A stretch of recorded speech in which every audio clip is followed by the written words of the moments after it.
দুর্দিনের ত্যাগী নেতাকর্মীদের মূল্যায়নের দাবি এম গিয়াসউদ্দিন খোকন। ঢাকা, 14 জুন 2026।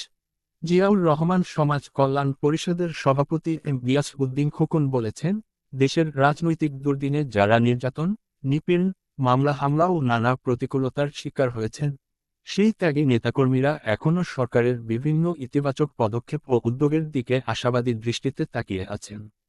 এক বিবৃতিতে তিনি বলেন, দেশের গণতন্ত্র, মানবাধিকার এবং জনগণের অধিকার প্রতিষ্ঠার আন্দোলনে অসংখ্য নেতাকর্মী দীর্ঘ সময় ধরে ত্যাগ স্বীকার করেছেন।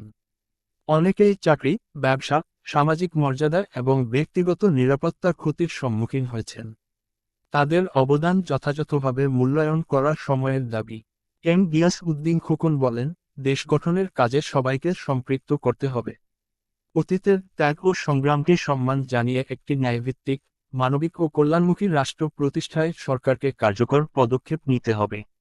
যারা কঠিন সময়ে দল, দেশ ও জনগণের পাশে ছিলেন, তাদের আশা আকাঙ্ক্ষার প্রতিফলন ঘটানো প্রয়োজন। তিনি আরও বলেন, দেশের উন্নয়ন, সামাজিক সম্প্রীতি ও জাতীয় অগ্রগতির স্বার্থে বিভেদ নয়, ঐক্যের রাজনীতি প্রয়োজন। তরুণ সমাজকে দেশপ্রেম, নৈতিকতা ও জনকল্যাণমূলক কর্মকাণ্ডে সম্পৃক্ত করার মাধ্যমে একটি সমৃদ্ধ বাংলাদেশ গড়ে তোলা সম্ভব। জিয়াউর রহমান সমাজ কল্যাণ পরিষদের সভাপতি সকল নেতাকর্মী ও দেশবাসীর প্রতি আহ্বান জানিয়ে বলেন, করব কাজ, গর্ব দেশ, সবার আগে বাংলাদেশ, ইনশাআল্লাহ। তিনি জাতীয় স্বার্থকে সর্বোচ্চ গুরুত্ব দিয়ে উন্নয়ন ও জনকল্যাণমূলক কর্মকাণ্ডে সবাইকে ঐক্যবদ্ধভাবে কাজ করার আহ্বান জানান। বিবৃতির শেষে তিনি দেশের শান্তি, স্থিতিশীলতা ও সমৃদ্ধি কামনা করেন এবং একটি উন্নত, আধুনিক ও কল্যাণমুখী বাংলাদেশ বিনির্মাণের সকলের সম্মিলিত প্রচেষ্টার ওপর গুরুত্বারোপ করেন। সংবাদটি একযোগে পরিবেশিত হল যথাক্রমে green news today, green news media এবং স্মার্ট নিউজ থেকে।